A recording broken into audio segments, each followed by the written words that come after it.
If you want a carefree summer garden area that looks like a beautiful ground cover, think about growing sweet potatoes.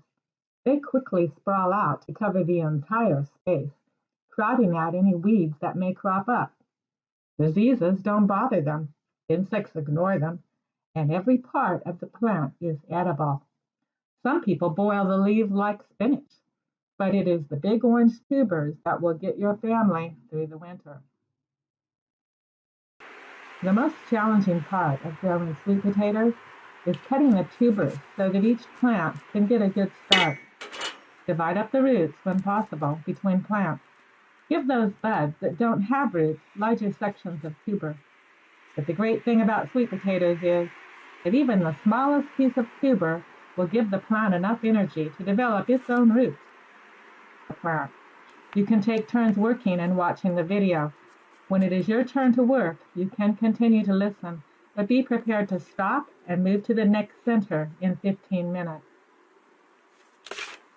Most plants, including sweet potatoes, need a gradual transition from the protected environment of the indoor windowsill to the wild conditions of out of doors. This is called hardening off. My front porch works for me. It is shady, protected from the wind and downpours of rain.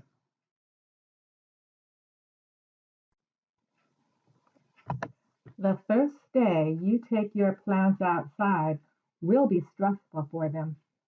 Take them out when the weather is as close to room temperature as possible, and don't leave them out for more than an hour.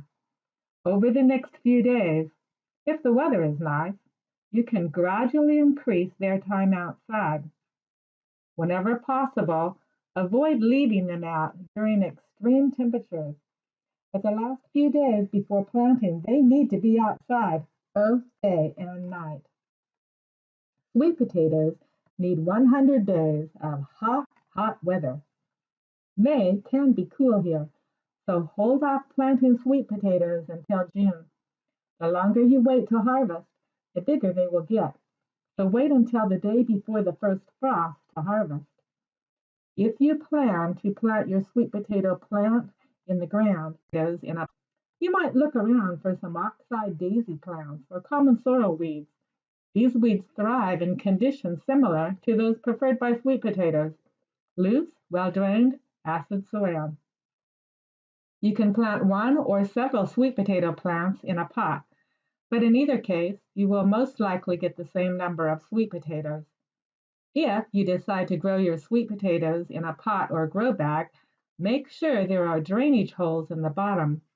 The holes need to be just big enough for water to drain out, but not so big that voles or mice can dig in. Wherever you decide to plant your sweet potatoes, make sure the ground is light and fluffy.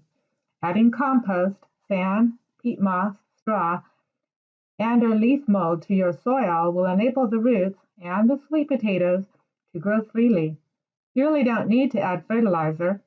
Too much nitrogen in the soil will cause them to grow lots of beautiful leaves, but the tubers will be long, skinny, and stringy. Sweet potatoes are light feeders. Peat moss is a good additive for sweet potatoes because it tends to make the soil more acid.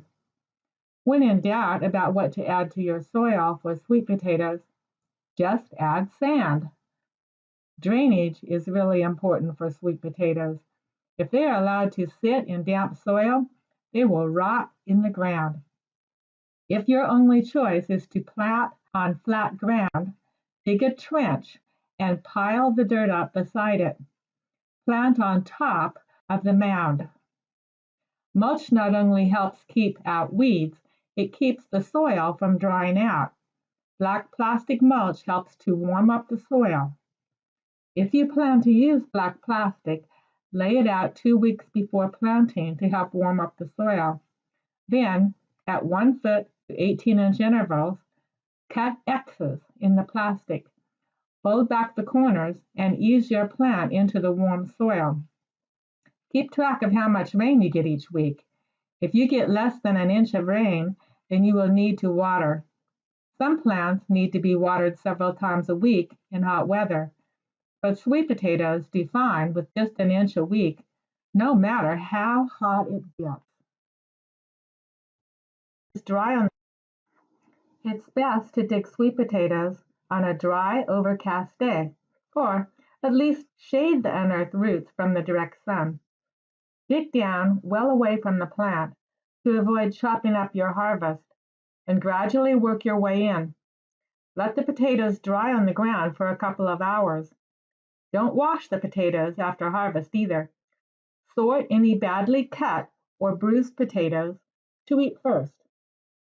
If you plan to use up your sweet potato harvest within a month or two, it isn't necessary to cure them.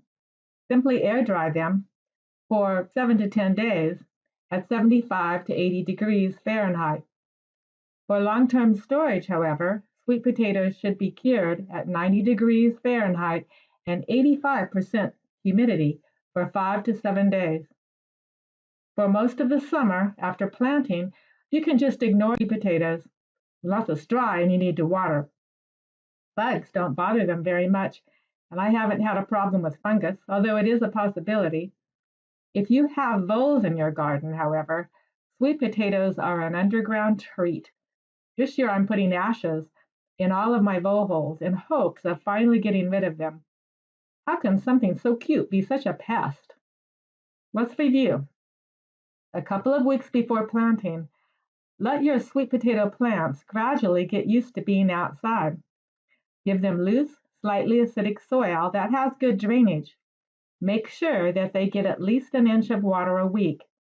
Harvest right before the first frost, digging carefully so that you don't chop them up. That's the basics, and really all you need to know to be successful.